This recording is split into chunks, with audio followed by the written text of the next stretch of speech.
Welcome to another episode of Close of Play with me, Sanjay Murthy. I'm joined today by a man who was the editor at Spin magazine, as well as a contributor and writer for legendary cricket publications such as ESPN Cricket Info and Wisden.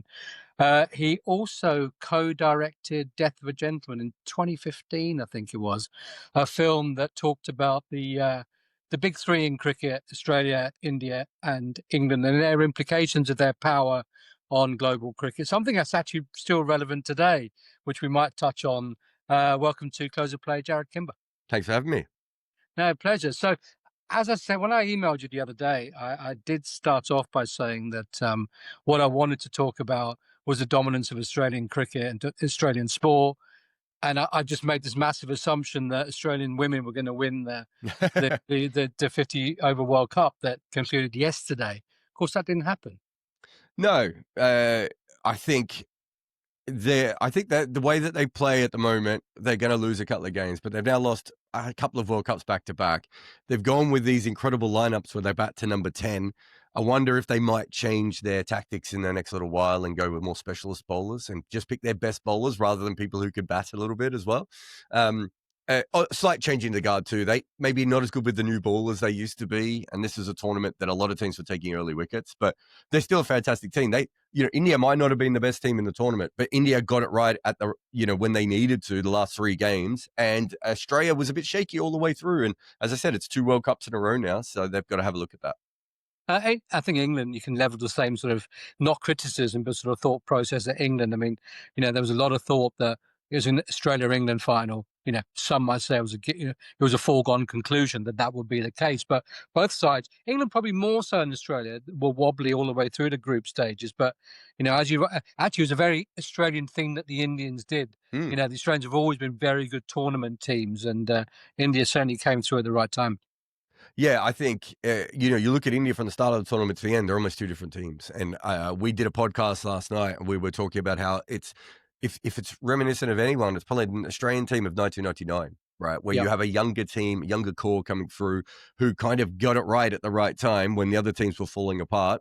And you can look ahead of that and go, but they should win quite a fair bit coming through because so much of that core is like young 20s, mid 20s, right? So there's a lot more World Cups that they can play together. So it'd be really interesting to see that, or whether Australia after the last 2 losses are like, no, it's time for us to get back to just beating everyone again. Yeah, and do you think it's more of a change in tactics or a change in guard? I mean, I know you said both, but what's the sort of the reliance on the two, I guess? They've got, a lot of people talk about their age. It's not a particularly old team, the Australian team. They've already started to change the guard a little bit. Like, Annabelle Sutherland, Phoebe Litchfield are 2 of the stars, right? They're both very, very young still. Phoebe Litchfield's still a teenager, right? Yeah, Made 100 in the semi-final. Yeah.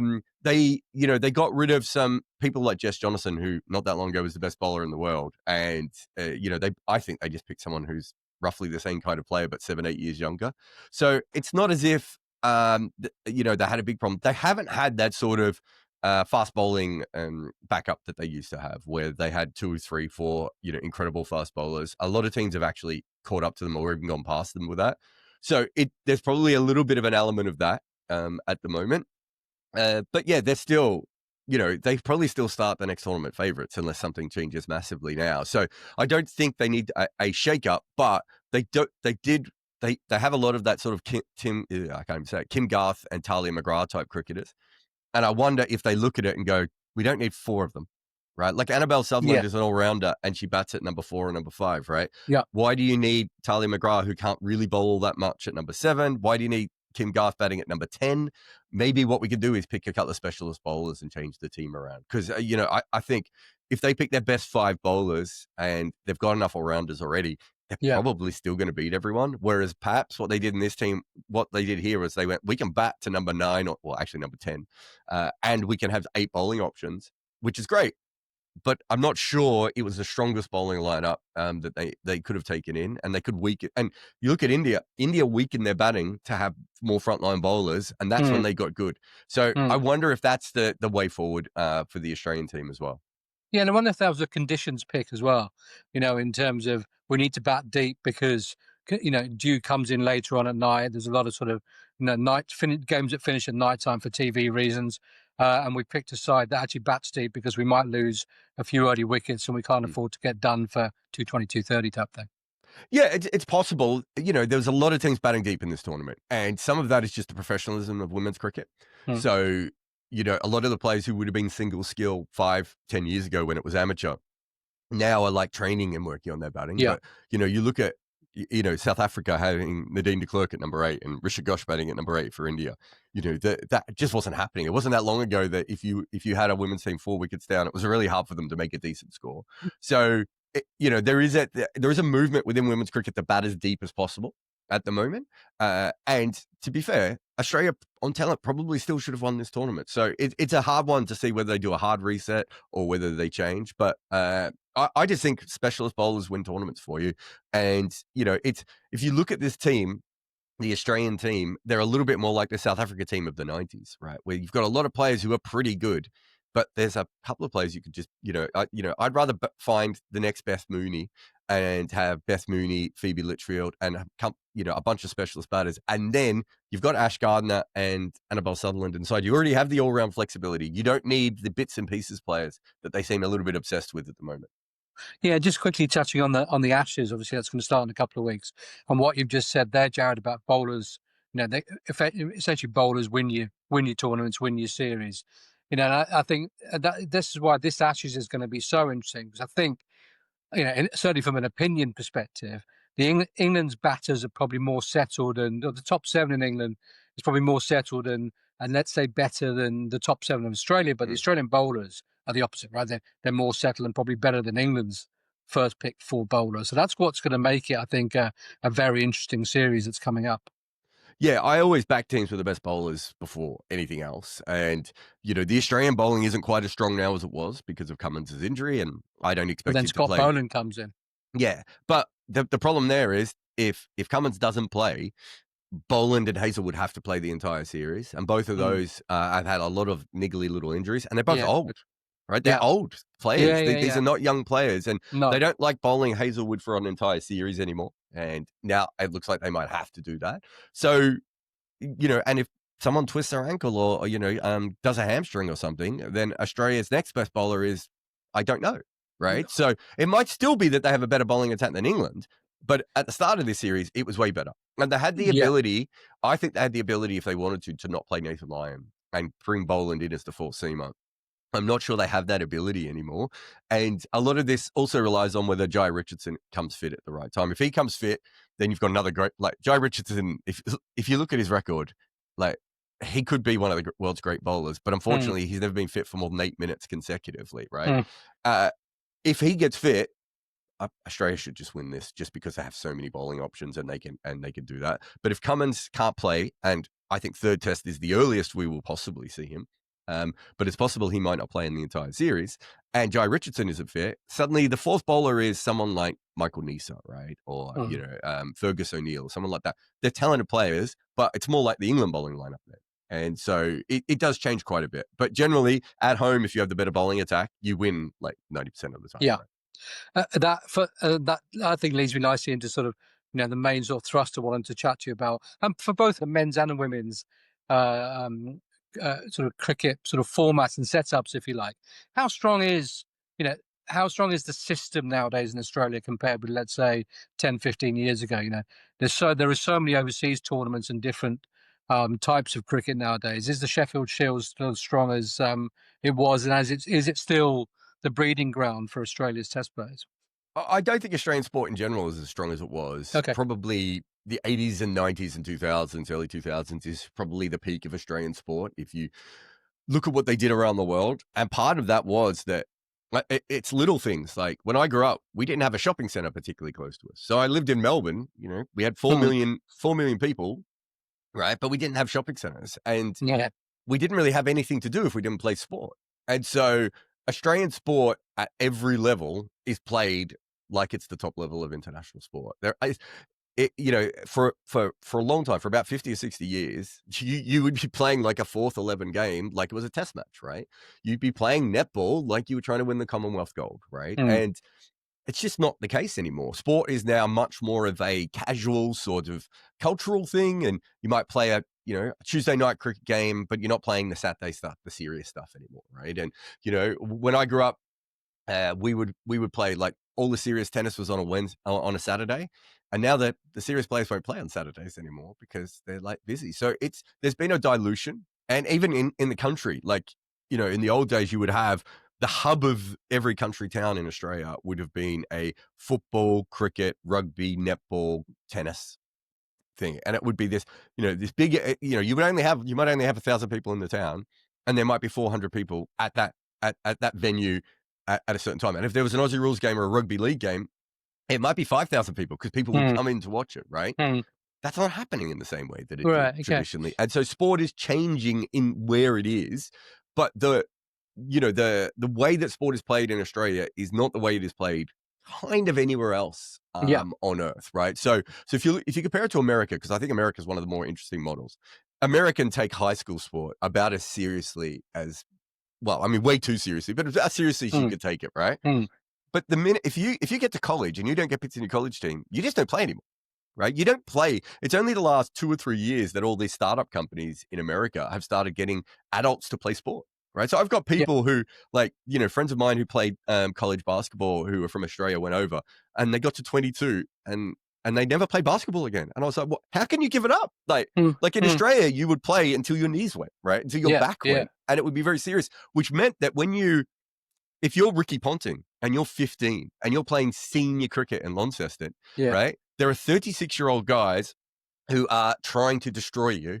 And so it's a very unique situation to be in, right? Whereas most countries around the world, or most major sporting places, is about youth stuff. Australia was always about senior competition and can a kid survive in it? And if they can, they're going to come out the other side very differently. So I think the community has changed a little bit, and so I don't know if that fierceness is there in the same way, and it's probably better for Australia as an overall country because we were too obsessed with sport, right? Like it was, I grew up playing in a very low level of cricket at times when I was 14, 15.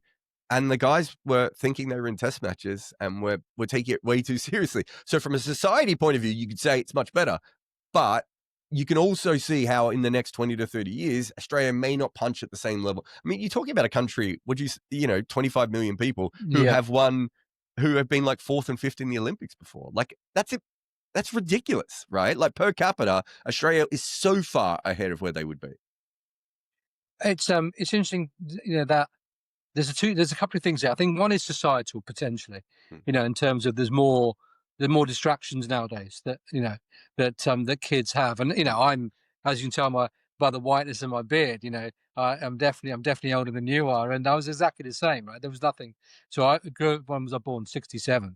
So growing up in the 1970s and 1980s in England, there was no shopping malls, there was nothing, right? It was there was a little high street and some parks, and me and my mate Steve, with a patch of grass between our two houses, and all summer every summer, regardless of whether it was on or not, we played the Ashes. So we had three little stumps, just me and him, and we played a 5-test 5 day, 5 days in, and all day, and that's what we did. If you won the toss, it was a scorching hot day, you just wanted to bat, because if you were bowling, you were fielding as well. There was nobody else, and it was fantastic fun. But I think also the other thing is that, and Kevin Peterson was always a proponent of this. In England, we've got the county structure is quite soft, and the step up, I think, from grade cricket or first grade cricket through to state level in Australia isn't as big as the step up from county cricket to international cricket in England, and I think that structure had traditionally helped Australia to create strong international sides. Yeah, I mean, look, Australia's a smaller country, so if we had 18 teams, it wouldn't work, right? Like, and so if you look at England, you could make an argument there should have been 18 teams. The big difference, I don't think, is the number of teams. The big difference is that county cricket was run for county cricket, right? It existed because Derby fans wanted to go watch Derby play, right? Yeah. And which is absolutely fine. Shield cricket exists so that teams can play a test cricket, right? So that you can get the best players to come through the system. Yeah. So I think there's always been a bit of look, Shield cricket's like this. We should make ours like Shield cricket. It's like, no, the thing that you're missing is you're trying to think it's about the number of teams or the number of games. Mm. It's really more about the fact that if you're playing for Victoria, the whole idea is to make the players as best as they can for international cricket. But that's not the case for county cricket, right? Not just won a championship. And, Mick Newell's been involved with Notts forever. And he's all like, his big theory is, can I find the guys who are not quite international quality players, right? The guys who are just under international, so I can stack my team, right? And Victoria did that for a little while and got absolutely lambasted by everyone. Whereas Notts have been doing it for like the whole time I've been covering cricket in the UK, right? Yeah. And it's seen as fine, right? It's seen as fine for an Australian player to come over in the early part of the county season to warm up for the Ashes by playing county cricket, right? Yeah. So you don't get that in Australia because it's not about the Victorian members or the Tasmanian members or whatever, because there's not even a membership structure, right? Like in a lot of these Shield teams. So there's so many different parts of it. The other thing that the Shield cricketers always told me was that you had you actually had the only 10 games a year. And so they thought the quality of the cricket wasn't that much difference between county cricket and Shield cricket. But they thought the big difference was that when you played a Shield game, it was like playing a test, because you might not have played for 3 weeks and you threw everything you had at it. Whereas in county cricket, you literally play a game, you're on a bus, you play another game, then you're on a bus, then you're playing multiple formats right across. Everything's really confusing. And so they were like, by midway through the season, every fast bowler in English cricket is 5 miles an hour slower, right? Whereas in Shield cricket, that's not happening. So there's lots of different things. I don't think you can just pretend that it's one thing. And the other thing we were talking about before, you were talking about, being outside and playing and not having distractions. Like in Australia, you're probably playing for a club, right? And so your skills are very different than just playing with your friend. And then the next level is, in the 1980s in Australia, we professionalized sport in a way that only really America and East Germany ever had before, right? Where we came up with these incredible academies, which were funded by the government, right? And suddenly, like, anyone with any sort of talent could come up. And if you look at it, we've had 3 number 1 picks in the NBA and the WNBA, right? We've had number 1 tennis players and Grand Slam winners, in men's and women's tennis and all these different things. And so many of those people, whether it be cricket, whether it be tennis, whether it be basketball, whether it be netball, at one stage or another, were funded directly by the government, but have been for 40 years. So England, who've recently got very good at sport again, have just started pumping that money back in. Again, right? Whereas Australia was doing it. So we had a situation where if you were a really good athlete, you were backed at 14 or 15. You might even go off to Canberra or, another state. Adelaide or whatever. To actually go off and learn about these sorts of things. And if you go and look at American sports, well, what do they do? It's the exact same thing, right? These kids are all paid under the table to play in high school teams and college teams, right? Yeah. And all their parents have really nice cars in the garage, right? So you're playing like a professional, whereas that hasn't always been the case in the vast majority of sports around the world. And so I think Australia just had a bunch of advantages that other countries haven't had. We don't have wars, right? We're completely isolated in a bubble. We have incredible weather for sport outside, right? And then we became a nation really on the back of Don Bradman, right? So it was an athlete who grew Australian culture. And so because of that, sport has this huge, high, importance in the country. And it probably doesn't at the same stage anymore. Thor was an Australian, right? Wolverine was an Australian. The original Hulk was an Australian. We had all these different people coming through, superstars and acting and music and everything else, that in the future, it might not be exactly the same. And other countries have caught up, right, as well. Like if you look at Australia in the 70s in the Olympics, I don't think they were a dominant force, right? So what changes between the 70s and the 90s? A lot of that is just that Australian sport became professional when the rest of the world was not. Yeah. So structural more than cultural, you'd say. Yeah, it's the combination of all those things. The nickname of Australia has always been the lucky country, right? And Australians take that as a source of pride, but it was meant by the original author of it to be a little bit like, we haven't done anything and we're just in this incredible position with lots of sheep and uranium in the ground, and we've got a natural border and all these different things. And if you look at it from a sport perspective, some of it is, as I said, that that sort of warlike mentality that comes from, suburban and, it's not an urban thing. It's very much a suburban and a country thing, the Australian sport culture, right? And then they professionalized that. So they essentially professionalized this incredible rage that people had, right? And for a long period of time, Australia was so far ahead of anywhere else. Like, you look at the Melbourne Cup. Why is one of the biggest horse races in the world in Melbourne? Like, it's Mm. such a random thing to have happen. And yet the entire city stops for it because it's so culturally important that we had to have a public holiday for our horse race, right? Like, we now have a public holiday for the Aussie Rules parade, not the grand final, the parade, right? And it's so entrenched in that. I think there are only two people in Australia that you have to get like special copyright permission to do anything with their image, right? And one is the first Australian Catholic saint, and the second one is Don Bradman. Like, that is where there's no prime ministers on there. There's no freedom fighters on there. Like, we've had incredible sorts of people come through the country. There's no like indigenous leader who's like been fighting the establishment. It's literally a cricketer and someone who was considered a saint. That's it. Yeah, Right. It's a very unique society from that. If I don't know if you've ever been to Perth, but Perth has a major I have. freeway. Yeah, Yeah, yeah, they have a major freeway that is named after an Aussie rules player who like didn't even have that long a career. Right. yeah. Like, you have to understand how important sport is to the culture. The ABC, if you want to write a letter to the ABC, you have to put in the number 9994. That's their PO box, right? 9994 is Don Bradman's batting average. Yeah, yeah, exactly. Do you think it's quite a diffracted country though, in terms of state by state? I mean, it just has to be just by the size, right? You're It's right. really Yeah. interesting that Australia is such a monoculture in many ways. Like, there isn't that much difference between Brisbane, Perth, and Hobart, Mm. right? Like, weather, obviously, in Hobart's case is very different, but Yeah. everyone has pretty much the same accent, right? There's Mm. slight differences, but not enough that Yeah. that you would be able to pick it up if you don't know. I worked in a call center for years. I can pick up Adelaide accents and I can pick up Okay. country accents a little bit quicker. But most people from around the world could not pick the difference between a Perth Generic Aussie. accent and Yeah. anywhere else. The culture is, again, outside of the fact that maybe in sport you have Aussie rules in half the country and you have rugby league in the other half of the country, sport is, again, pretty generic. I grew up in Victoria and everyone had to learn how to swim, right? Like, even though Queensland might be the great swimming culture, we still had to learn how to swim, and we had to learn, we had to play rugby when we were kids as well, and all that sort of stuff. So it's, but you have this incredible geographical differences, right? Like, most of the people I grew up with will never go to Perth, right? Because going to Perth is a 5.5 hour flight, right? I Like, flew from Adelaide to Perth once, like 4 hours, 5 hours and away. Adelaide's not that far from Perth, No. considering the other parts of Australia, right? Like, it's probably 6 hours direct from Yeah. Hobart. I don't even think there's a direct flight because people just wouldn't do it.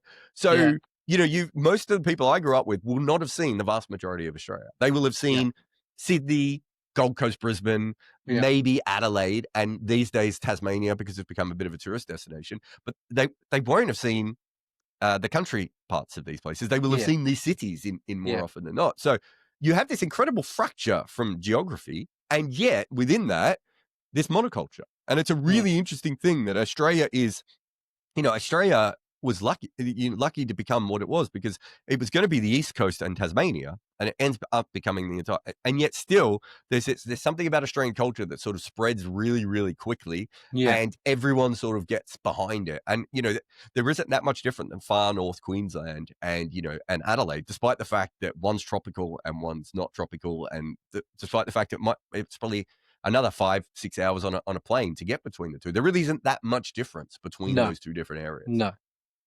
Listen, it's been, I tell people it's 15 minutes. It hasn't been so far.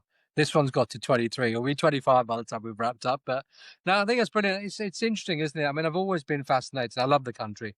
Been there a few times. I dabbled with a bit of grade cricket in Sydney once, a long, long time ago. I was playing in Hong Kong at the time. Like you say, I've got some great mates who are Aussies and stuff, and always keen to sort of put forward or get underneath the surface, as it were, and understand why a small country of 25, 27 million or whatever can continually produce people who sort of, overreach, if you like, in terms of, what the rest of the world thinks that they should be doing. But being sport, you mentioned rugby league. I went to Wembley a couple of weeks ago to watch virtually men versus boys. Reece Walsh, what a player that bloke is. Actors, singers, whatever. So Jarrod, listen, thanks, mate. Thanks for coming on. Thanks for lifting the lid on an Australian sport. The tourist sport will be proud of your contribution. And I'll speak to you soon. No worries. Thanks for having me on, mate. Thanks, mate. Cheers, bye.